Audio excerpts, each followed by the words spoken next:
Es una de las patologías respiratorias crónicas de mayor prevalencia en España. Crónica, progresiva e incapacitante. Se caracteriza por una inflamación en el interior de los bronquios que impide el flujo normal de aire y, en consecuencia, dificulta la respiración y conlleva un alto coste físico y emocional para el paciente y sus familiares. Es la enfermedad pulmonar obstructiva crónica, la conocida como EPOC. Se calcula que unos 3 millones de personas sufren EPOC en España. Probablemente sean muchos más, porque es una enfermedad muy infradiagnosticada. El diagnóstico precoz de la EPOC es uno de los mayores desafíos de la sanidad española. Es importante recordar que hablamos de una patología que es la cuarta causa de muerte en nuestro país, motivo de consulta común en atención primaria y causa frecuente de hospitalización, y que, lejos de estabilizarse, sigue progresando. ¿Por qué ese alto índice de infradiagnóstico? ¿Por qué no se detecta y diagnostica más tempranamente esta enfermedad? Desde FENAER y su Coordinadora Nacional de EPOC se ha defendido siempre la necesidad de que el sistema sanitario incorpore medidas para que el diagnóstico de la enfermedad sea más temprano. Por ejemplo, crear protocolos específicos de detección de personas en riesgo de padecerla ya en atención primaria, o la implantación generalizada de espirometrías, además de otras pruebas complementarias. Tal vez los pacientes y los potenciales pacientes tengan también algo que aportar. Acudir a la consulta médica en cuanto se tengan síntomas compatibles con una patología respiratoria crónica como la EPOC es igualmente fundamental para que el diagnóstico llegue cuanto antes. Especialmente cuando se trata de personas de riesgo por ser fumadoras o estar expuestas, por ejemplo, a productos tóxicos en su lugar de trabajo. Y probablemente te estés preguntando, vale, pero ¿cuáles son esos síntomas que deben ponerme en alerta? ¿Cómo sé que lo mío no es una tos o una fatiga puntual al respirar y que tengo que ir al médico? Pues bien, ya sabes que FENAER y Date un Respiro te ofrecen siempre respuestas. Y hoy, precisamente Día Mundial de la EPOC, se las vamos a pedir a 3 expertos. 3 expertos que nos van a hablar desde las 2 perspectivas más interesantes, la del especialista en neumología y la de los pacientes. No te pierdas nuestra tertulia.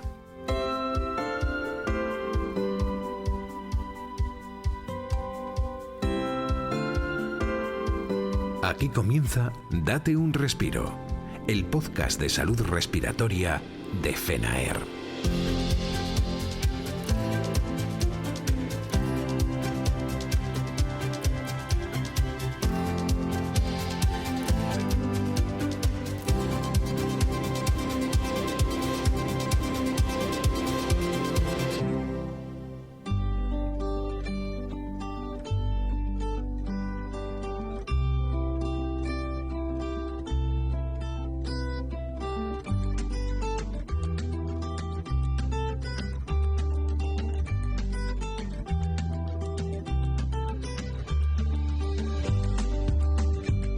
Acudir al médico a la menor sospecha es fundamental para ser diagnosticados de forma precoz y también, por supuesto, agilizar la realización de pruebas como la espirometría, especialmente a las personas fumadoras, a los fumadores pasivos o a quienes trabajan en ambientes contaminados.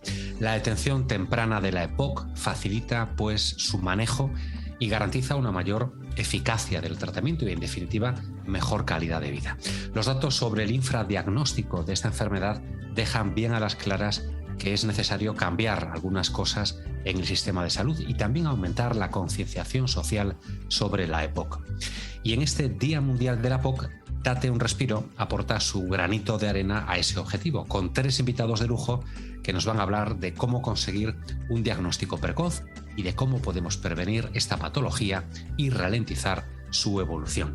El doctor Carlos Almonacid Sánchez es jefe del Servicio de Neumología del Hospital Universitario de Toledo y también vicepresidente neumólogo de SEPAR. Doctor, bienvenido a Date un Respiro, es un placer. Buenas tardes, muchas gracias. El placer es mío, muchas gracias.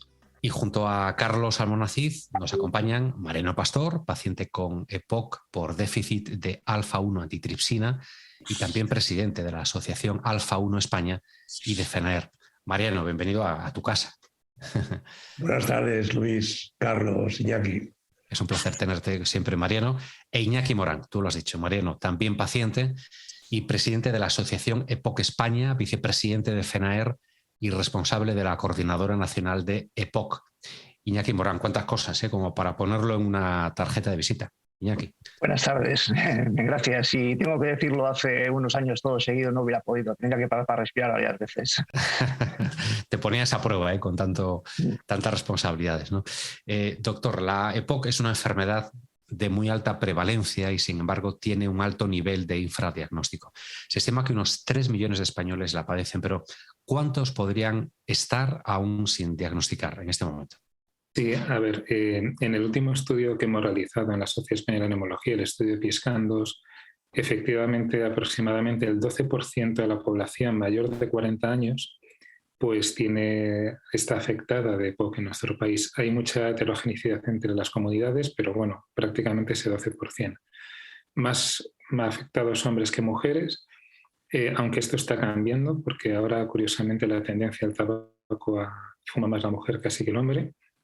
Y lo que está claro es que efectivamente de ese 12% estimamos que 3 millones están diagnosticados. Sin embargo, el 75% de los pacientes que estimamos que tienen EPOC no han llegado a un diagnóstico. Y hay muchas causas, fundamentalmente porque no consultan y porque no tienen espirometría hecha. Vamos a insistir un poquito en esas dos causas o preguntarle también si hay alguna más, ¿no? Quería saber un poco sobre las causas de que la EPOC se diagnostique efectivamente tan tarde. ¿Podemos incidir en esos al menos dos aspectos que nos comentaba, doctor? Claro, a ver, uno de los problemas es que los pacientes pues no consultan. Muchos son fumadores, la gran parte de ellos, no todos, pero la gran mayoría sí, y asumen que por la tos, la expectoración que tienen, pues es por el tabaco. Asumen también, como tienen ya ciertos años, que se cansan por la edad, que no se cansan más que otros compañeros suyos de la misma edad y que no fuman. Y no consultan, y es uno de los principales problemas, que cuando consultan ya vienen con mucha fatiga y habitualmente el diagnóstico es tardío, es decir, que le diagnosticamos ya en la fase avanzada de la enfermedad. Eso por un lado. Por otro lado, tenemos un problema y es la detección con espirometrías.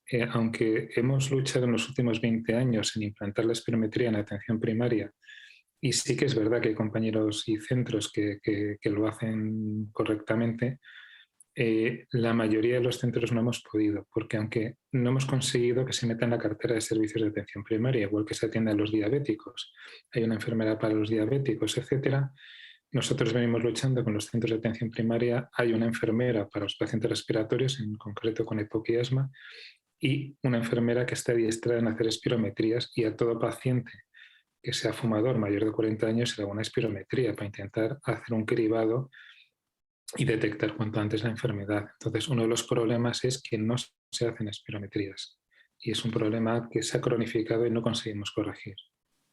Entiendo. ¿Cuál es el caso en su hospital, por ejemplo, en el Universitario de Toledo, doctor?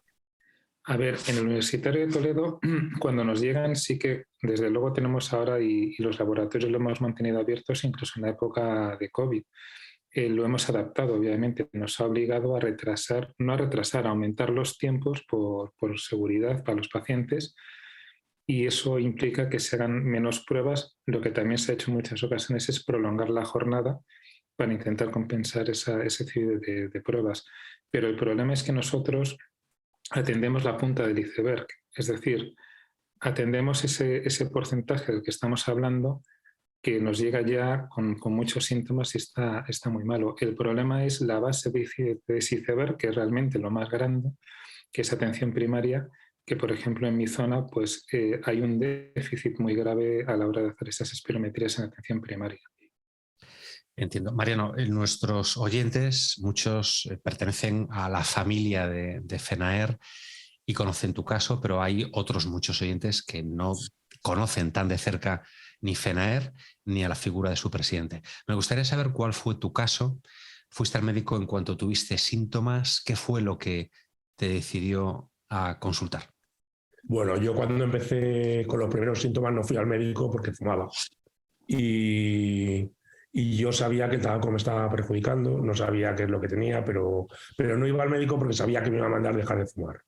Era muy joven, ¿eh? Estoy hablando en Yo empecé con síntomas a los 25 años. Entonces, a los 31 años, cuando dejé de fumar, entonces fui al neumólogo y ya fui diagnosticado de EPOC, pero hasta que no dejé de fumar no fui. Y bueno, ya cuando fui diagnosticado, a pesar de que era muy joven, tenía la enfermedad pues bastante avanzada. ¿Es un caso parecido al tuyo, Iñaki, o tienes tus propias características o tus propios recuerdos también? Bueno, sí, en principio la diferencia con Mariano es que, disculpad, es que a mí el diagnóstico llegó en la edad que es clásica de la EPOC, ¿no? Que se suele decir que es a partir de los 40 años, normalmente en varones o en mujeres a partir de los 40 años. Yo la verdad es que fui tarde también al médico, eso es uno de los problemas que tenemos, pero tarde pues yo creo que por dos motivos. Uno porque no sabía qué achacar esos síntomas que yo tenía, esas señales que iba teniendo, no sabía lo que querían significar, ¿no? Pues lo que decía también el doctor, que por un lado pues me costaba, por ejemplo, atarme los zapatos, agacharme, igual ya subía cuestas y me cansaba, escaleras igual tenía que me faltaba el aire, lo que llamamos la disnea, y tenía que parar. Pero cuando acudí, pues ya la verdad es que estaba en un época de grado 2, moderado, y bueno, pues ahí fue culpa mía el no poder haber ido antes, pero insisto, muchas veces es por el desconocimiento, porque es una de las cosas que achacamos los pacientes, ¿no? Sobre todo las asociaciones, y es que hay un desconocimiento absoluto sobre lo que es la EPOC en la población en general. Por lo tanto, primero hay que conocerlo para luego saber identificarlo y desde luego acudir al médico. Estás escuchando Date un Respiro, el podcast de salud respiratoria de FENAER. Además de pacientes, Iñaki, Mariano, vosotros sois presidentes de asociaciones con los que estáis muy en contacto con otros pacientes. Mariano, ¿percibís que lo habitual es que la gente tarde en ir al médico, como pudo haber sido el caso de Iñaki, por ejemplo? Y si es así, ¿por qué creéis que ocurre? ¿Solo por ese desconocimiento al que hace referencia Iñaki o hay más factores? Bueno, yo creo que en la mayoría de los casos es porque el EPOC está muy relacionado con el tabaco. Entonces el paciente, pues cuando fuma, no va al médico. Lo primero, porque no está preparado para dejarlo y sabe que le van a mandar a dejarlo. Y lo segundo es que porque esos síntomas que tiene los achaca al propio tabaco. O sea, no piensa que tiene una enfermedad ya originada. Cree que cuando deje de fumar se le van a quitar. Entonces, bueno, yo creo que se diagnostica tarde porque el paciente también llega muy tarde a pedir ayuda. Y se llega, doctor, a la consulta con la enfermedad avanzada, ¿no? Sí, Mariano lo ha definido perfectísimamente. Es decir, uno de los problemas es que fumamos, el paciente, la persona que fuma sabe que le está haciendo daño porque todos somos conscientes de eso. Pero sin embargo, nunca ve el momento de dejar de fumar, aunque sabe que en un futuro debería dejarlo porque le va a hacer daño y le está haciendo daño. Y es verdad que lo va retrasando y el problema es que cuando ya nos llega, habitualmente ya te llega porque se ha pegado un susto, ha tenido un catarro, ha tenido pitos, el médico le ha dicho que tiene sibilancias, que está cerrado, le pone ya a lo mejor un broncohilatador y un antibiótico, incluso a lo mejor le da algún corticoide oral y ya tiene el primer susto como tal. Muchas veces es porque ya, aunque no esté acatarrado, no haya tenido ese susto, nota, como decía Iñaki muy bien, que se va agotando y que no es normal, que se agacha a atarse los zapatos y que se ahogue, o que vaya con su mujer dando un paseo y que tenga que decirle que vaya más despacio porque no puede seguir su ritmo. Entonces, eso es un signo de alarma que, claro, cuando ya te vienen así, el pulmón tiene una capacidad muy, muy buena de respuesta, tiene muchísima reserva y eso quiere decir ya que la reserva se está acabando, entonces, o que está ya algo afectado y nos viene pues ya con una obstrucción habitualmente moderada y ya no es esa persona, a lo mejor que si la pidiéramos mucho antes, pues corregiríamos hasta casi normalizar a ese paciente.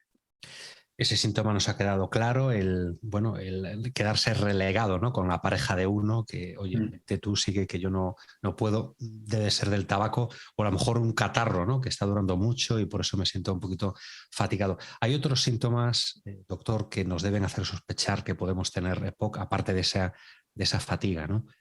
Sí, a ver, habitualmente Hablamos de los criterios clínicos de bronquitis crónica. ¿Qué eso qué quiere decir? Pues habitualmente el paciente, antes lo has comentado, es como un catarro que le dura mucho. Tiene tos y expectoración habitual del orden de más de 3 meses de duración y durante más de 2 años. Y lo achaca, dice, es que no empalmo un catarro con otro. No es que empalmes un catarro con otro, es que ya tienes una bronquitis crónica. Es la fase inicial, por decirlo de alguna manera, es el pre-EPOC. Es decir, posiblemente en esos pacientes les hacen una espirometría y o no tiene obstrucción o tiene una obstrucción muy leve, con lo cual es un candidato ideal para que corregir los problemas de si fuma, pues dejar de fumar, ayudarle a dejar de fumar, etc. Y es el paciente ideal para eso. Es decir, un paciente que ya nota esos síntomas debería consultarlo con el médico y obviamente si fuma habría que hacer una espirometría inmediatamente. Una prueba fundamental. ¿Qué proceso se sigue con el paciente? ¿Qué pruebas se realizan, además de la que nos ha contado? ¿Es complicado el diagnóstico de la EPOC? ¿Tenemos que esperar mucho o más o menos como cualquier otra enfermedad? Es muy sencillo, o sea, la espirometría es una prueba muy sencilla, es una prueba de esfuerzo, ojo, hay que hacerla bien, no es como un electrocardiograma que te ponen unos parches y relajadamente te estudian el corazón. En este caso no, tienes que hacer una prueba de esfuerzo, es esforzarte en echar todo el aire para ver toda la capacidad pulmonar y para calcular el grado de obstrucción si vemos obstrucción. Es una prueba extremadamente sencilla y extremadamente rápida, es decir, en 5 minutos la prueba está hecha, no tiene ningún riesgo, se puede hacer en cualquier persona. A ver, hay ciertas contraindicaciones que, ojo, no la contraindican como tal, sino que pues, si te acaban de operar de algo, pues obviamente es de lógica, pues no hay que esperar un poquito a hacértela, pero el 99,9% de las personas la puede hacer inmediatamente, no te radia, no tienes ningún riesgo de ningún tipo, y es la prueba Princeps. Es verdad que hay que hacer una prueba inicial, hay que hacer una prueba bronquidilatadora también. ¿Por qué? Porque hay que diagnosticarlo de otras enfermedades como puede ser el asma, porque cambia un poco el tratamiento. Y luego también es verdad que hay que repetirla, y me explico. Es decir, una sola espirometría no llegas a un diagnóstico de EPOC. Hay que poner un tratamiento y a los 3 meses más o menos repetirla, porque a veces te lleva sorpresa si ha respondido ese paciente y ha revertido por completo la obstrucción, ya no tiene obstrucción, entonces lo llamamos asma. Si persiste la obstrucción haciendo las cosas bien el paciente, en este caso ya lo llamamos EPOC y nos da claramente ya y clasificamos a ese paciente como un EPOC y el grado de gravedad de ese EPOC. Y eso es ahora así y era, entiendo, también cuando a Iñaki y a Mariano le diagnosticaron hace relativamente poco tiempo, cuando le dieron ese diagnóstico, ¿no? ¿Cómo fue tu caso, Iñaki? ¿Tardaron tampoco como nos comenta el doctor Almonacid? ¿Un poquito más? Yo creo que fue el proceso, fue un poquitín más largo, porque yo empecé acudiendo, como decía antes el doctor, uno de los síntomas que yo tenía era el tema de los catarros, que yo cogía el catarro en octubre y lo dejaba en marzo, ¿no? Enlazaba uno con otro seguido. Y bueno, y acudí al médico en varias ocasiones hasta que al final pues mi médico de atención primaria dijo que no podía ser lógico y que algo había que hacer. Entonces fue cuando se me hizo esta espirometría y a partir de ahí pues digamos que ya fue cuando se me detectó la enfermedad, ¿no? Una vez, o sea, que una vez que empecé yo acudí al médico por un tema concreto, uno de los síntomas concretos que hemos hablado, pues luego fue rápido. O sea, no puedo decir ahora en tiempo, pero en pocos meses estaba diagnosticado, como decía el doctor Carlos, después de hacer espirometrías, pruebas, lógicamente volver a realizarlas y demás, y entonces cuando ya el diagnóstico fue ya fijo y ya pasé a neumología por ello. Mariano, ¿en tu caso? Bueno, a mí me diagnosticaron la EPOC muy, muy fácil, con una espirometría me diagnosticaron y me empezaron a tratar la EPOC. Lo que no me diagnosticaron era la causa de esa EPOC. A mí me empezaron a tratar la EPOC y tenía revisiones cada 4 o 6 meses y en una de las revisiones me dijeron que tenía que empezar, 4 o 5 años después, dijeron que tenía que empezar a usar oxígeno. Fui oxígeno dependiente y una vez caí de casualidad en la consulta de otro neumólogo porque empecé a tener síntomas de apnea del sueño, que entonces cuando fui a la unidad del sueño me vio un neumólogo diferente al que me había visto siempre y le llamó muchísimo la atención tener delante a un paciente tan joven, en ese momento tenía 37 años, tener un paciente con esa capacidad tan baja. Entonces me mandó la prueba del déficit de alfa-1-antitrisina y se confirmó que era ZZ, tenía el peor fenotipo que se puede tener. Entonces, bueno, a partir de ahí empezaron a tratarme el déficit de alfa-1 y bueno, pues de esto hace 22 años y mi EPOC ha ido avanzando, pero despacio. O sea, yo llevo ya diagnosticado de EPOC 29 años.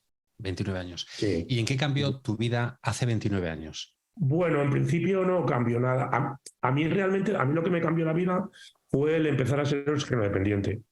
Eso es lo que realmente me cambió la vida. Yo empecé a ser oxígeno dependiente con 37 años y me dieron el diagnóstico un viernes por la tarde y me dijeron que tenía que empezar a usar oxígeno. Ese día a las 8 de la tarde entraba un técnico con una bala en mi casa y ya el lunes siguiente no fui a trabajar. Y bueno, empezó una vida diferente, ¿no?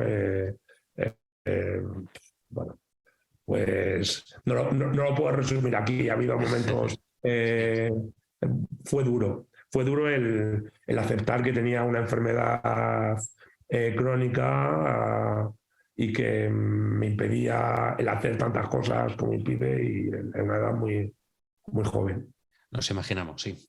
Una mezcla de enfermedad crónica, juventud, asumir eso es tremendo, sí. ¿No? Y puede provocar, como nos avanzas, Mariano, sin entrar tampoco mucho en detalle, pues momentos realmente complicados. Iñaki, que es el hombre de la sonrisa permanente, que da gusto hablar con él porque siempre transmite esa buena energía. Yo entiendo, Iñaki, que también pudo haber algún momento en que costaba sonreír, ¿no? Cuando te dieron el diagnóstico. Sí, muchos, porque bueno, en principio te dicen que tienes EPOC y realmente no sabes lo que es. No, aunque te explican, yo no puedo negar que a mí me explicaron que tenía un enfisema pulmonar, que tenía las dos casuísticas, ¿no?, de la EPOC, que era la bronquitis crónica y el enfisema pulmonar, pero bueno, en principio sales de allí. Y como algunas veces hemos comentado, pues vas a acudir y miras en Google pues para enterarte un poquito de todo esto. Ahí es cuando ya la cara te deja de sonreír totalmente. Pero bueno, es un diagnóstico y luego después del diagnóstico viene lo que tenemos que hacer, ¿no?, los pacientes, la lucha, el ponerle cara a la enfermedad, plantarle cara y seguir trabajando en base a todo lo que te van a orientar los profesionales, ¿no?, en neumología, fisioterapia, alimentación, etcétera, todo lo que te están ayudando y te van a orientar, como decía, pues para que las conlleves bien. Pero bueno, la sonrisa nunca puede fallar y tiene que estar ahí siempre como dándote el ánimo que te hace falta en esos momentos. Claro que sí, si te falta a ti la sonrisa, algo muy grave tiene que estar pasando, Iñaki. La EPOC, doctor, es una enfermedad incurable, pero en muchos casos prevenible, ¿no? Me gustaría saber cómo podemos prevenirla y también, si ya la tenemos, cómo podemos prevenir su agravamiento, ¿no?, que vaya más. A ver, antes, bueno, tanto Iñaki como Mariano lo han explicado muy bien. La principal causa en el mundo occidental a fecha de hoy es el tabaquismo, es el consumo de tabaco. El tabaco como tal es la droga más utilizada, está legalizada y es la que más mata. En España solamente cerca de 60.000 personas mueren por causa directa del tabaco. Y bueno, y es responsable principalmente de las 4 principales causas de muerte en España, ese tabaco. Entonces, ¿cómo se previene? Pues luchando contra el tabaco, luchando en la gente joven que no empiece a fumar. Ahora tenemos un problema, tenemos una emergencia con los nuevos sistemas de fumar con electrónicos que están tan de moda entre los chavales y entre los no chavales. Y hay estadísticas que en el año actual, hasta la mitad casi de los chavales jóvenes lo han probado.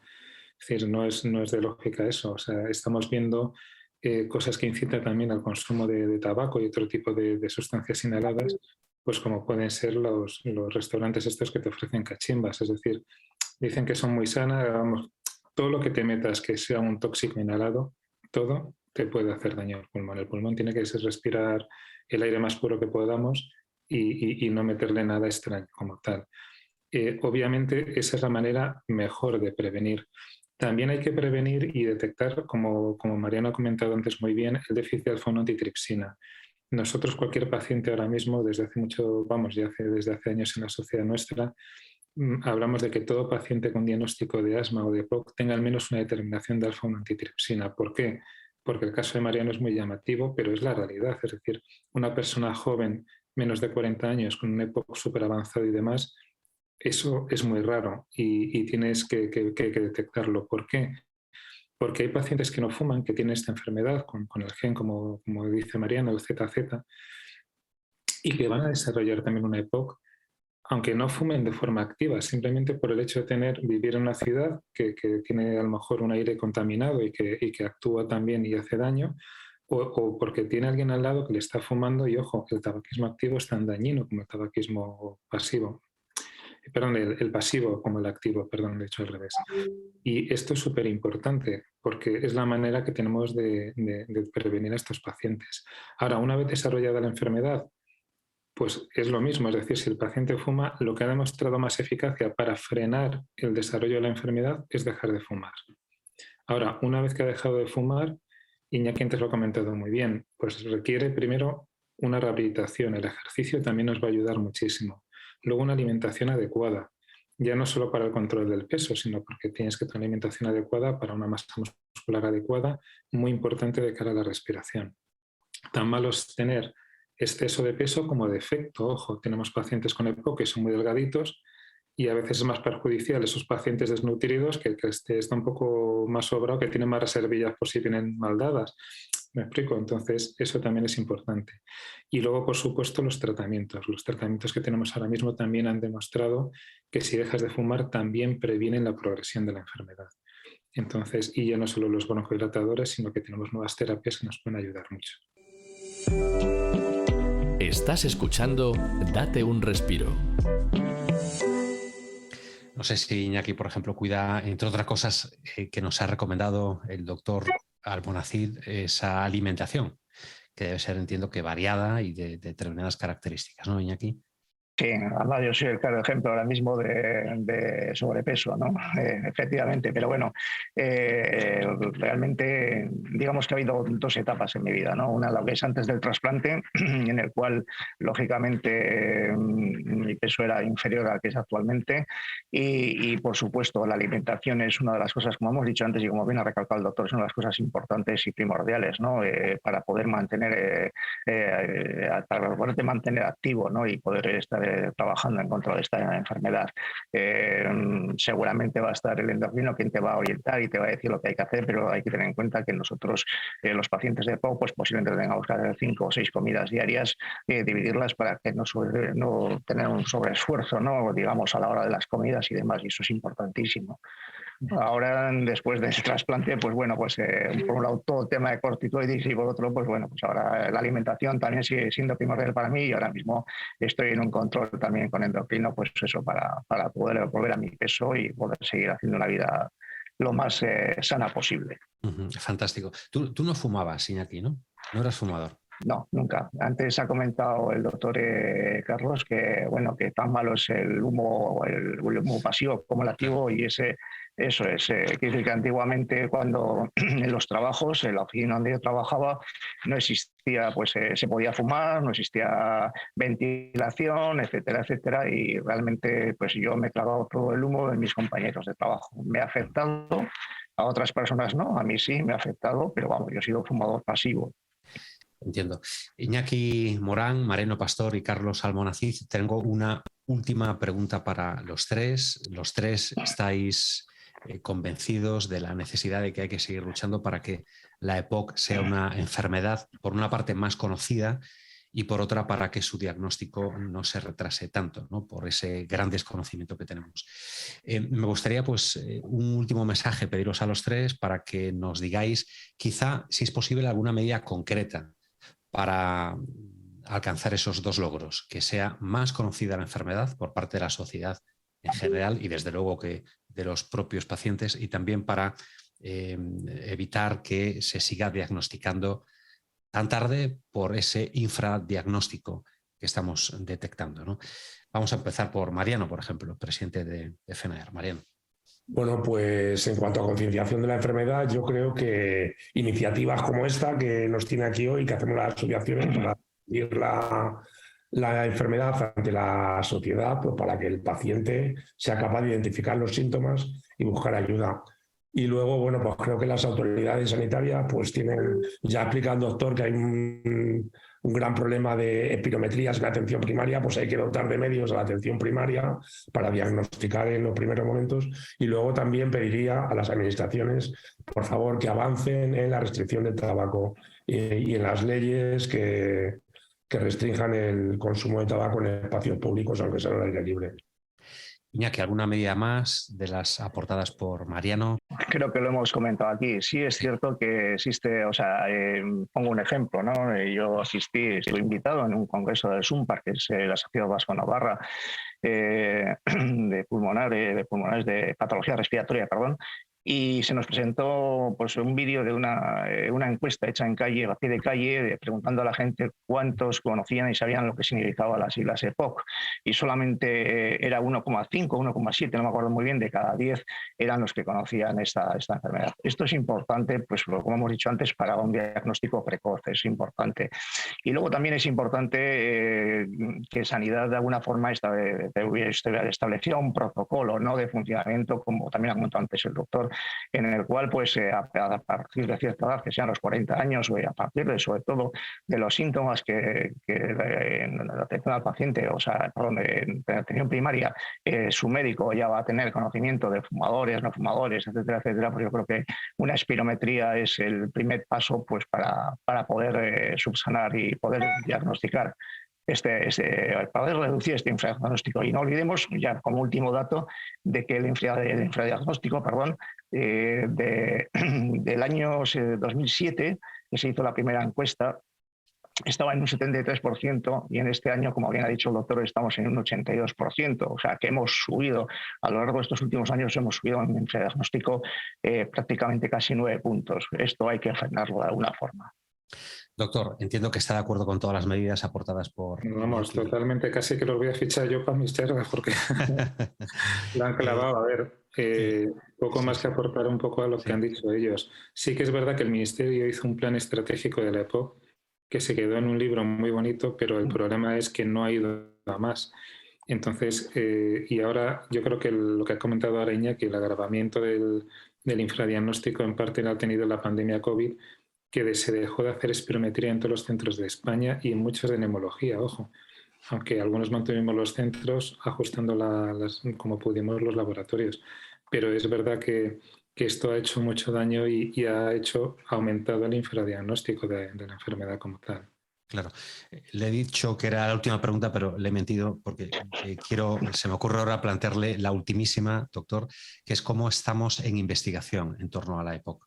¿Podemos confiar en alguna novedad interesante en los próximos meses o años? Pues a ver, en los últimos años se ha investigado mucho y se ha conseguido mucho a nivel, por ejemplo, de terapias broncodilatadoras. Es decir, han mejorado notablemente desde que yo comencé la especialidad como tal. También tenemos muchos otros medios, o sea, tenemos terapias endoscópicas para tratamiento de ciertos pacientes con EPOC muy graves. También tenemos, obviamente, Mariano lo comentaba, el tratamiento sustitutivo para el déficit de alfa-1-antitripsina, que esto ha mejorado mucho y se ha mejorado también con el soporte a los pacientes con estos tipos de tratamiento. Y se está investigando mucho en dianas moleculares, en nuevas terapias dirigidas, anticuerpos monoclonales, intentando frenar tanto la progresión como intentar recuperar parte de la función pulmonar. Es verdad que esto hasta la fecha no ha dado un éxito como ha pasado en otras patologías como puede ser el asma, pero sí que es verdad que la actividad en investigación en la EPOC es muy importante y hay que esperar que a corto o medio plazo tengamos novedades buenas. Ojalá y lo podemos contar aquí en Date un Respiro. En nombre de FENAER, doctor Carlos Almonacid, muchísimas gracias por haber estado con nosotros en este episodio. Muchísimas gracias a vosotros y en especial a Mariano Iñaki. Y a eso iba, a ellos iba. Mariano, Iñaki, estáis en vuestra casa, pero aún así os doy las gracias, porque uno puede tener la casa desatendida, pero que os paséis por el podcast, pues es una alegría para todos los que lo hacemos con muchísimo cariño, os aseguro. Muchísimas gracias a los tres. Muchas gracias a todos. Gracias a vosotros.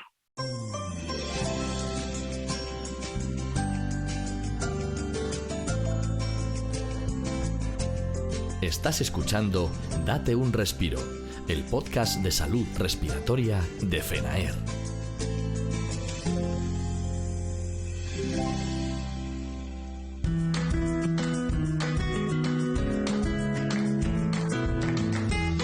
Qué bueno es recibir información de expertos, ¿verdad? Creo que coincidirás conmigo en que tanto el doctor Almonacid como Mariano Pastor e Iñaki Morán han aclarado muchas cosas sobre la EPOC, sobre todo en ese aspecto tan crucial del diagnóstico y la importancia de que éste llegue pronto. No olvidemos que la EPOC es una enfermedad incurable, sí, pero prevenible y tratable. Cuanto antes confirmemos que la padecemos, más fácil será tratarla y mejor el pronóstico. Queremos además dar las gracias a AstraZeneca, GSK y Boehringer Ingelheim por su implicación en la divulgación dirigida a mejorar la salud de todos nosotros. Colaboración que ha hecho posible este episodio en el que hemos trabajado Miguel Ángel Rodríguez de los Santos, nuestro realizador, Martiño Suárez y Olga González en la producción y los guiones, Elena Goyanes en la coordinación y quien te ha estado hablando, Luis Fraga. Bueno, el episodio, es verdad, no acaba aquí. El colofón siempre lo pone Gracia y su sección La vida con Gracia. Con ella te dejo. Hasta muy pronto. Adiós.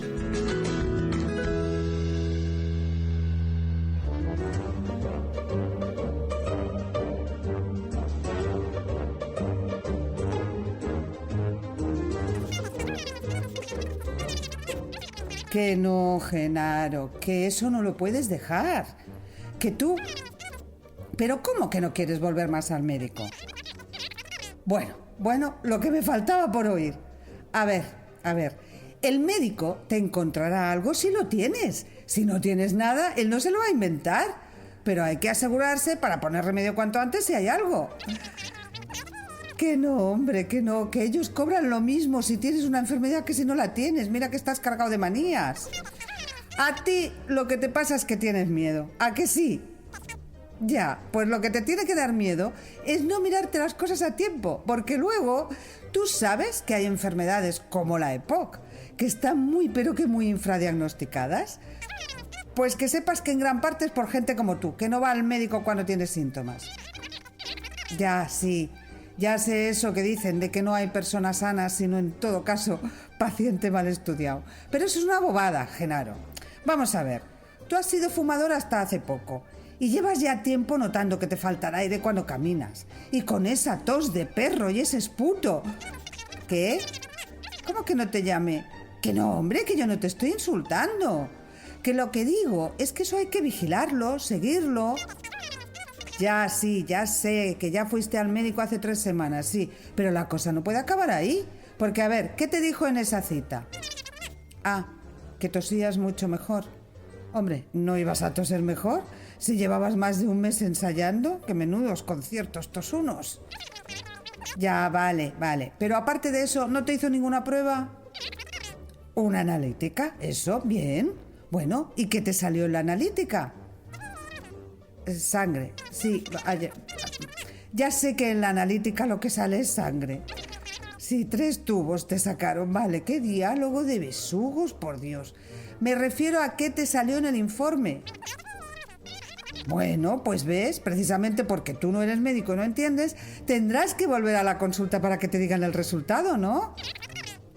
Que no, Genaro, que el resultado no tiene por qué ser 1-0 a favor del médico. ¿Qué obsesión tiene este hombre con el fútbol, por Dios? A ver si lo entiendes, primo querido. Que si el médico no ve nada raro, pues el tanto es para ti. Y si ve algo, pero está cogido a tiempo, pues ganas tú también el partido. ¿Te das cuenta? Claro, pero para eso tienes que ir a consulta y que te hagan todas las pruebas necesarias. Que, por cierto, ¿no te mando a hacerte también una radiografía? ¿Cómo que no te la has hecho? ¿Pero qué tiene que ver que tú salgas siempre mal en las fotos? Que además eso no es verdad, que en la de tu primera comunión sales monísimo. Sí, ya sé, hace unos cuantos años de eso, es verdad. Pero a ver, bobo, que las radiografías son imágenes del cuerpo por dentro, nada que ver. Ya, que a ti no te gusta que circulen por ahí tus intimidades. Mira, como los famosos. Ponte como quieras, Genaro, pero la radiografía te la tienes que hacer. Y es más, debieran hacerte una espirometría. Coméntaselo al médico cuando vayas, que a veces no las hacen porque la cosa no está así muy bien organizada en el sistema este de salud. Espirometría, Genaro, espirometría. Es una prueba muy sencillita que permite saber, por ejemplo, si tienes EPOC. Y si la tienes, pues cuanto antes se sepa mejor, porque así te pone el tratamiento enseguida. Que no, que la espirometría no duele, que es solo soplar por un tubito y una máquina dice si...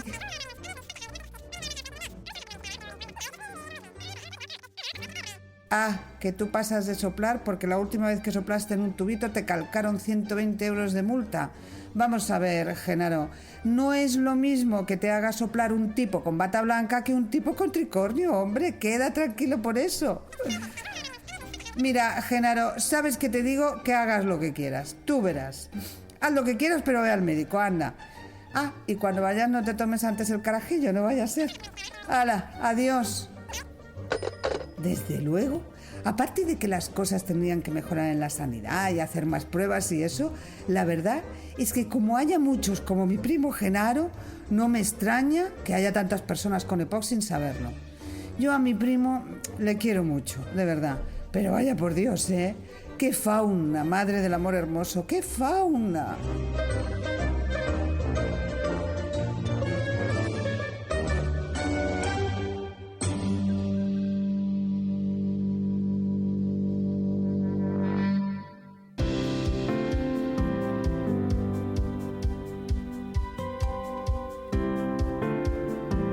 Hasta aquí, date un respiro. Recuerda que puedes mandarnos mensajes de audio de WhatsApp al teléfono 624-201-909 y dejarnos tus sugerencias o preguntas.